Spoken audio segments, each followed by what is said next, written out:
says. Hivi ndivyo Mungu anavyosema. This is what God says. Hivi ndivyo Mungu anavyosema. Rudia nyuma yangu, juu yenu.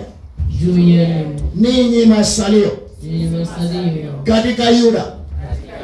Ninyi ambaye mumeokoka.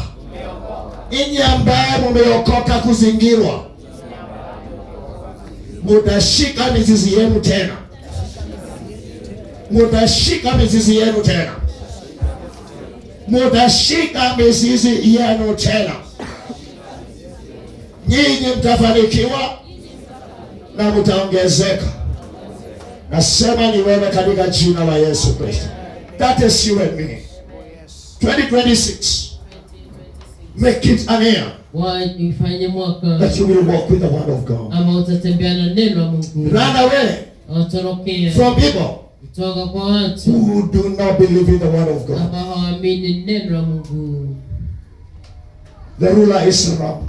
Mtawala yupo. The ruler is around. Mtawala yupo. I am here as the servant of God. Niko hapa kama mtumishi wa Mungu. I declare his work Ninatangaza kazi zake in your life. katika maisha yako. Some people here, Watu wengine hapa you are in real warfare.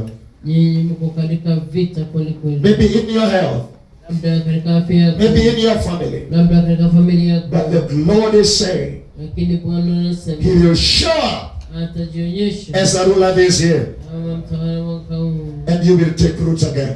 Na utachukua mizizi. I'm saying he is saying, Nasema he will show up atajionyesha this year. mwaka huu. And you will take root again. Na utachukua mizizi tena. You will flourish and multiply. Utaendelea na ongezeka. He is saying, Anasema when survivors are counted, wale ambao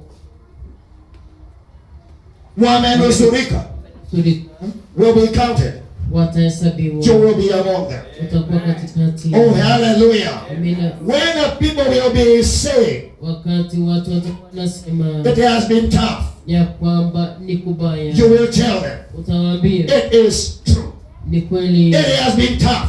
imekuwa kali, But in that toughness, lakini katika ukali huu I took my roots again. nilichukua mizizi yangu I tena. took my roots again. Nilichukua mizizi yangu tena. Father, I pray that you minister to your people right now. Baba,